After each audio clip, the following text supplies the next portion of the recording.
Welcome to the Oyako Dojo Karate channel. In this video we are going to look at basic bag working, and we are going to look at some combinations for creating angles, and we practice them on the bag.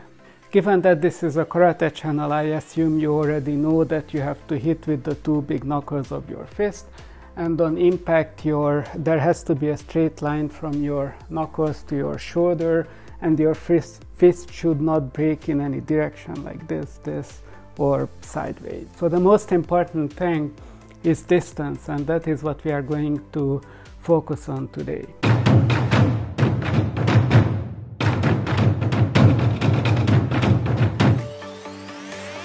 The most important aspect of bag work is distance. If your distance is too long, you are too far away from the bag, then you are going to hyperextend your arm and shoulder, and that can lead to injury. Conversely, if you are too close to the target, then you are going to smother your punch. You are going to be jammed, and rather than having a straight line from your fist to your shoulder, you have a breakaway in the wrist. So this is also going to lead to injury. It's important that you are at the right distance. So what is the ideal distance to the bag?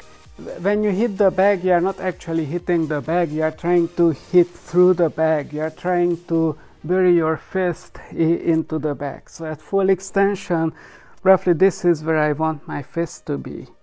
For this, without moving my front foot, this is the distance where I want to be.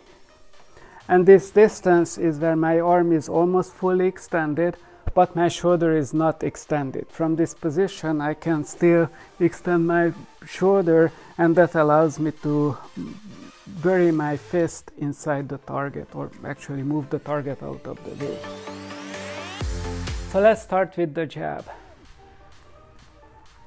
I stand at the right distance to the bag.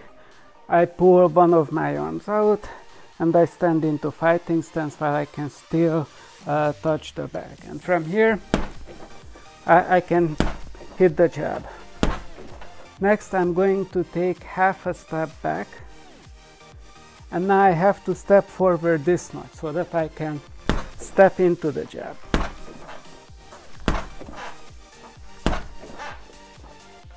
You don't have to hit the jab too hard. The purpose here is to learn the distance and to learn what it feels like when you are hitting the target at the right distance. Next, we are going to look at the jab cross. So again, we measure our distance, take a step back, pull back another few inches. From here I step in, hit the jab, lift up my front foot, turn it over, and hit the cross. So from here,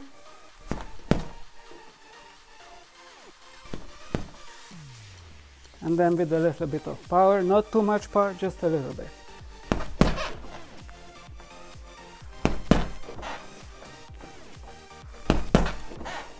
Typically, it's very dangerous to stay in the range of the opponent after you've finished your combination. So you have to exit in one or the other direction. So I measure my distance, take a small step back so that I have to step in and out. Now I'm way out of reach. Okay? So again, touching it, stepping a little bit back and out.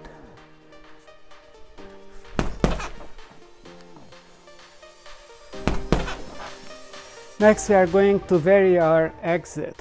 So I'm measuring my distance, stepping back, taking a small step back few inches so that I have to step into punch, and we are going to look at 3 different directions into which I can exit. So from here I can step in. This is exiting to the right. From here,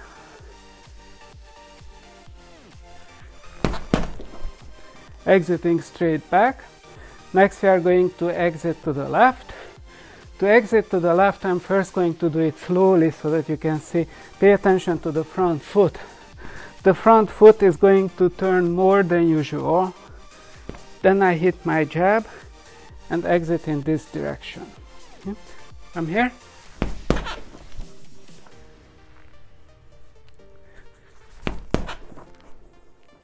Right, so again, exit to the right, exit straight back, exit to the left. And one more time, exit back, exit to the right, exit to the left. Occasionally, maybe like after every 10 combination, you want to check your distance. So when you step in and punch, you want to stop and make sure that you are at the right distance. You can also measure with your jab how far you are so that you know the right amount of step in. Next, we are going to move around the bag in circles. So I'm going to measure my distance, take a small step back, and I'm going to take a step to the left and then step in and do the combination. So I'm taking a step here. I'm at the right distance. Step in, punch, step out. Taking another step, check my distance, step in, punch, and step out. Now I can move to the right. I take a step to the right. To take a step to the right, I start with my right foot. If you don't know how to step to the right in box step, then there is a video in the top right corner that explains it. So from here again, I step in, punch, and step out. Take a step to the right, starting with the right foot, measure my distance, step in, 1, 2. And then you can stop measuring the distance. You know that you are at the right distance.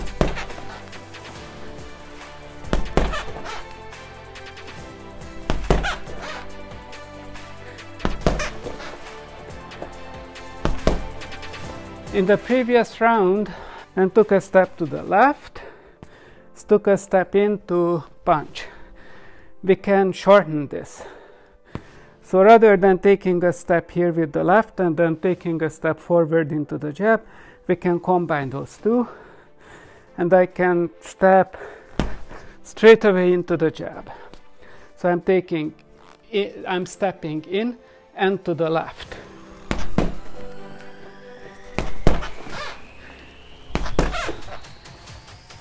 Okay, let me show that again. I'm at the right distance. I take a small step back, and from here, boom. And if you check, I'm at the right distance.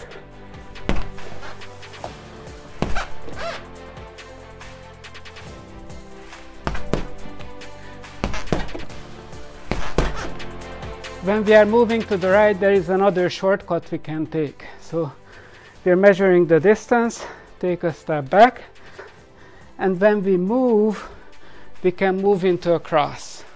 Let me show it from a different angle. I measure my distance, I step a little bit back, and when I'm moving, I'm stepping into a cross. This step is called the angled side step, and if you are unfamiliar with it, then in the right top corner there is a link to a video that explains the details of the angled side step. I can step here and here, here and here. Yeah. Smoother.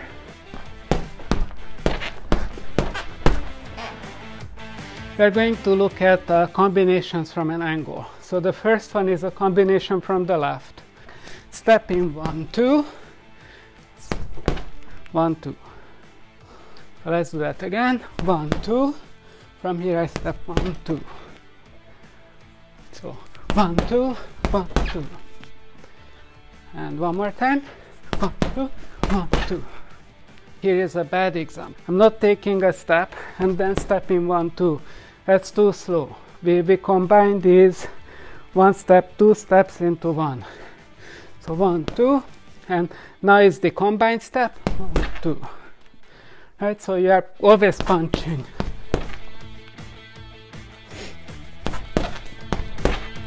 Okay, next we can add kicks to this combination. So I hold my hand out, take half a step back, and we can go 1, 2, 1. This has no power. This punch is really just a distraction to draw the guard up and to cover the eyesight of the opponent, and the kick is what has the power. So from here, go 1, 2, 1, 2. Measure my distance, take a small step back, 1, 2, 1, 2. You can also kick the head. If you want to kick the head, then you have to aim for the body. So you do 1, 2, hit the body, that brings the guard down, and now you can kick the head. Step back, 1, 2.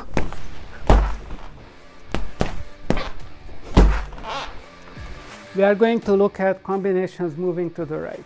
We are going to do 1, 2, 1, and then step into a cross, and then hit a 1, 2, 1, 1.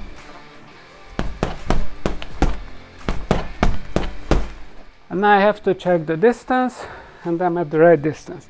Make sure that when you step into the cross, you are at the right distance. Similarly to the combination of the left, we can add the kick to the end of this combination. From here we step in, 1, 2, 1, 1, 2. Now I need a kick that goes in that rotation, so I can just do a right kick. This is what it looks like more fluidly. 1, 2, 1, 2, 1, 1. Or if you are punching to the head, then you can kick the body. Look at that again. 1, 2, 1, 2, 1, 1.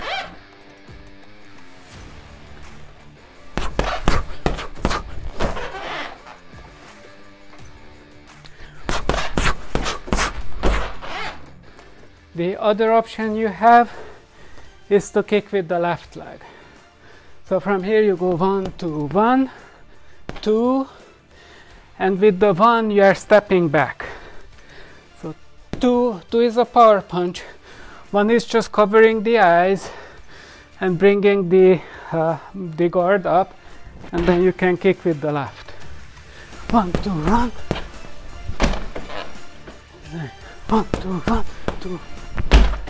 Similarly to the left side, you can also combine body shots with head kicks. 1, 2, 1.